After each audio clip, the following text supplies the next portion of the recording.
नमस्कार। ये जो पटना नीट के स्टूडेंट की जो इंसाफ की बात जो आजकल बड़े बड़े समाचारों पे जब चलाया जा रहा है, तो मैं आम मानस से ये पूछना चाहता हूँ, बिहार की जनता से ये पूछना चाहता हूँ कि आखिर किसको नहीं पता है कि बच्ची के साथ बलात्कार हुआ।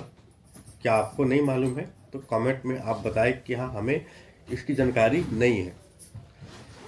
और जब शंभू गर्ल्स हॉस्टल के मालिक का नाम भी अनाउंसमेंट किया जा चुका है, तो पूरी दुनिया को पता है कि किसने किया। और जनता यह जानना चाह रही है कि यह घटना क्यों हुआ। और यह बात मीडिया में कभी बात पुलिस के ऊपर चली जाती है, कभी उस स्टूडेंट के ऊपर चला जाता है, कभी पुलिस एसआईटी का गठन कर देती है, कभी जांच रिपोर्ट की बात कर देती है, तो डॉक्टर साहब का एक अलग स्टेटमेंट आ जाता है, बिहार पुलिस पदाधिकारी जी का एक अलग ही स्टेटमेंट आ जाता है। तो आप इससे यह अनुमान लगा सकते हैं कि कितना भेदभाव हो रहा है और एक इंसाफ लेने के लिए एक बच्चे को, उसके पेरेंट्स को कितने धक्के खाने पड़ रहे हैं। आप अंदाज़ा लगाइए कि जिस घर की बेटी की मृत्यु हुई, आज उसके घर में श्राद्ध का कार्यक्रम चल रहा होगा, सारे सगा संबंधी आए होंगे, कुछ रो रहा होगा, कुछ कान रहा होगा, कुछ उस बच्ची के पुराने दिनों को याद कर रहा होगा कि नहीं बच्ची अच्छी थी, बच्चा ये था, हमारा वो था, ये था, ये सब कहानी चल रहा होगा। और ऐसे करते करते आज न जाने 15 दिन लगभग बीत चुके हैं, लेकिन आज तक ना तो कातिल पकड़ा गया, ना उस बच्ची का इंसाफ मिल पाया, ना आज तक कोई सही रिपोर्ट आया। और इतने ज़्यादा रिपोर्ट मार्केट में आ गए कि अब हमें यह पता ही नहीं चलता है कि कौन रिपोर्ट सही है और कौन रिपोर्ट गलत है। जी, पुरवैया झारखंड पे लोग रिवेट करके चले जा रहे हैं, पर नतीजा वही का वही है। बिहार का न्यूज 18 चैनल है, वह इस चीज़ को दिखा रहा है, पर वो रियलिटी नहीं दिखा रहा है। सोशल मीडिया न्यूज चैनल अगर सच दिखा रहा है तो उसको दबाव में दिया जा रहा है कि आप ऐसा नहीं दिखा सकते हैं। कुछ दिन पहले मानचीन व्यक्ति लोगों ने भी ये कहा था सोशल मीडिया के किसी भी न्यूज चैनल पे कि सबसे पहले तो प्रशासन को शंभू गर्ल्स हॉस्टल के जितने भी बिल्डिंग हैं इनको गिरा देना चाहिए। तो इसको गिराने में क्या दिक्कत है? सम्राट चौधरी जी कहते हैं कि अपराध से अर्जित संपत्ति को सरकार उस पर बुलडोजर चलाती है, चलाएगी। कभी योगी मॉडल का नाम बिहार को दे दिया जाता है, वगैरह वगैरह सब लोग दिया जाता है, लेकिन इसके बावजूद भी घटना घटी तो आज तक शंभू गर्ल्स हॉस्टल वैसा का वैसा ही खड़ा है। मैंने कहा ना, ये हिंदुस्तान में इंसाफ मिलना, भगवान मिल जाएंगे पर इंसाफ मिलना बहुत ही मुश्किल का काम है। एक इंसाफ, ये इंसाफ अगर मिल भी गया तो जो बच्ची मर गई है, क्या उसको वो देखने आएगा क्या ऊपर से कि हमको इंसाफ मिला या नहीं इंसाफ मिला? तो यह सब एक टीआरपी का खेल है, मनोरंजन का खेल है।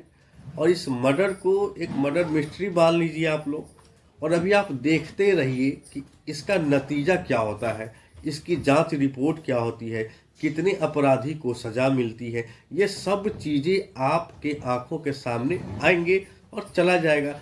जैसे ही पुराने घटनाओं को लंबे समय तक खींचते हैं, एक नया घटना बिहार पुलिस के पास तुरंत पहुंच जाती है।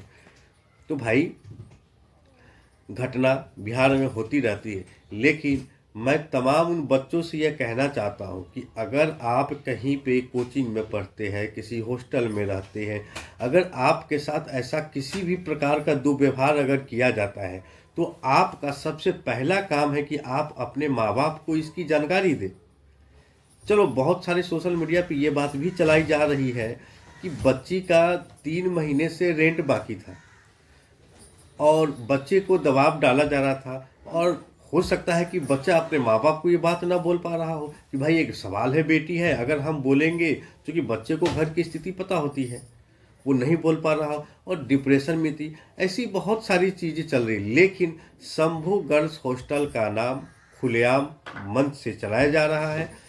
बड़े से बड़ा पदाधिकारी, बिहार की जनता और उसके आसपास के जितने भी लोग थे स्थानीय, उन्होंने भी ये बात कही है कि शंभू गर्ल्स हॉस्टल में गलत काम किया जाता था। बड़ी बड़ी लग्जरी कारें आती थी, क्यों आती थी?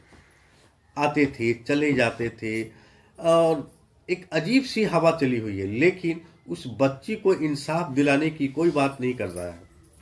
और ना तो दिल्ली में बैठे पत्रकार महोदय के पास इतना टाइम है कि बिहार जाकर इस पर सही रिपोर्टिंग कर सके, और जो रिपोर्टिंग करते हैं वो एक रिवेट बैठा देते हैं और रिवेट में 5 मिनट फालतू की बातें बोलकर चले जाते हैं। बच्ची ये पढ़ रहा था, बेटी को बचाओ, बेटा पढ़ाओ, फलाना चिलाना ढिंगला, यही सब सोशल मीडिया से लेके न्यूज़ इंटरनेशनल तक चलाया जा रहा है। लेकिन शंभू गर्ल हॉस्टल पे कार्रवाई नहीं की जा रही है। क्यों नहीं की जा रही है? क्योंकि वो तो अब मामला कोर्ट का हो जाएगा, और आपको पता है कोर्ट में क्या होता है। कोर्ट में एक लंबा प्रक्रिया है, चलता रहेगा, बेल होके हम फिर से बाहर आएंगे और हम अपने रोजी रोजगार में लग जाएंगे। मरने वाला तो चला गया, एक कहावत है ना, मरने वाला तो मर के चला जाता है लेकिन पीछे छोड़ जाता है आंसू। पर यह आंसू कितने दिनों का होता है?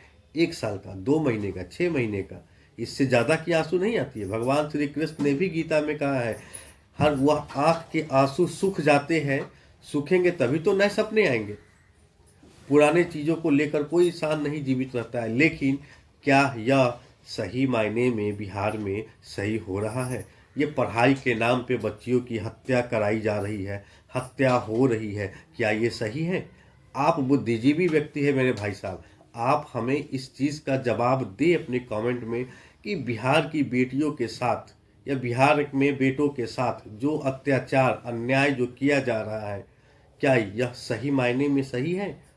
सब लोग आते हैं, मनीष कश्यप आते हैं, अपने 4 शब्द बोल देते हैं, 25-30 लाख व्यू लेके चले जाते हैं। यानी हर वह व्यक्ति अपने कंटेंट के ऊपर काम करते हैं और मरे हुए व्यक्ति का मतलब क्या कहते हैं उसको, नाम लेकर हम व्यू कमा रहे हैं, और आप जो देख रहे हैं वीडियो उस पर आप मज़े ले रहे हैं।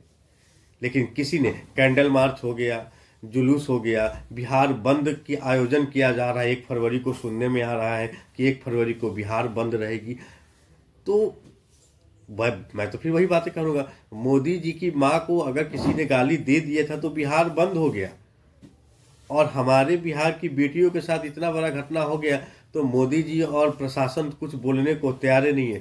प्रशासन को यह बात पता है कि गर्ल्स हॉस्टल में कांड हुआ है, पुलिस को ये भी पता है कि किस जगह हुआ है, उसके बावजूद भी गर्ल्स हॉस्टल पे कोई कार्रवाई नहीं हो रही है। क्यों पूछता है बिहार आपसे, और आप दर्शकों से भी ये सवाल पूछता है, क्या आप इंसाफ नहीं दिला सकते? आप ऐसे मीडिया कर्मियों के खिलाफ नहीं बोल सकते? आपको डर लगता है? मैं नहीं डरता ऐसे बड़े चैनलों से, क्योंकि मैं बिहार की सच पे बोलता रहूँगा और हमेशा बोलता रहूँगा। लेकिन बिहार में बेटियों के साथ जो भेदभाव किया जा रहा है, पटना में जितने भी गर्ल्स हॉस्टल चलाए जा रहे हैं, बॉय हॉस्टल चलाए जा रहे हैं, इन सब की निगरानी सीसीटीवी कैमरे से सरकार को करानी चाहिए, और हर एक बच्चे का फीडबैक होना चाहिए हर महीने उसकी उपस्थिति में कि हमें क्या दिक्कत है और हमें क्या दिक्कत नहीं है, खाना मिल रहा है कि नहीं मिल रहा है, सोने में दिक्कत है। ये सारी चीज़ें सार्वजनिक होनी चाहिए। जब इस तरीके की सार्वजनिक बातें जब होगी तो हमारा बिहार की बेटियां अपने आप को सुरक्षित महसूस करेंगी। पर ऐसा नियम कानून कुछ नहीं है। सरकारें बोल देती है कि भाई कोई किराएदार अगर आता है तो आप रेंट एग्रीमेंट बना लीजिए, ये कर लीजिए, वो कर लीजिए। यह सब कहानी एक पेपर वर्क है, लेकिन इंसाफ तो दूर दूर तक कहीं नहीं कहता। आप किसी भी न्यूज़ चैनल का चैनल आप देख लीजिए जो आपके नज़र में इंटरनेशनल है, उन सभी न्यूज़ चैनलों पे सिर्फ रिवेट चलाए जा रहे हैं। बेटी के साथ क्या हुआ, उसके माँ बाप कितना दुखी है, उसके परिजन के पास क्या बीत रहा है, अस्पताल बंद है, डीएसपी, कमिश्नर, इंस्पेक्टर, ये सभी की बातें चल रही, लेकिन इंसाफ की बातें नहीं चल रही है कि इंसाफ बच्ची को आखिर कब तक मिलेगा। अरे रिपोर्ट आज न कल आ ही जाएगा। क्या उस रिपोर्ट के आने से क्या उस बच्ची को जीवित किया जा सकता है? क्या नहीं किया जाता है। तो यह एक जांच का विषय है दोस्तों, जो जांच में जाती है। अब इसका रिपोर्ट क्या आता है ये किसी को पता नहीं चलता, लेकिन सबसे बड़ा सच ये है कि आज ही इस वीडियो को आप शेयर करें और शंभू गर्ल्स हॉस्टल को तोड़ने की मांग करें। बच्ची को हम वापस नहीं ला सकते, लेकिन जिसने इस चीज़ को किया है हम उसकी रीढ़ की हड्डी को तोड़ देंगे, और उसकी रीढ़ की हड्डी को तोड़ने का एक ही तरीका है कि उसका इनकम बंद कर दे। पटना में जितने भी गर्ल्स हॉस्टल चल रहे हैं सबको सील किया जाए। सील मत करिए, उसको तोड़ के ही गिरा दिया जाए। तब जाके सही मायने में उस बच्ची को इंसाफ मिलेगी। अगर आप मेरी बात से सहमत हैं तो आप अपना एक छोटा सा लाइक, कमेंट, शेयर और सब्सक्राइब जरूर करें, ताकि हमें हिम्मत और हौसला बन सके और हम ऐसे विचारों पे, ऐसी चीज़ों पे आपके साथ समक्ष वीडियो बना सके। जय हिंद, जय भारत।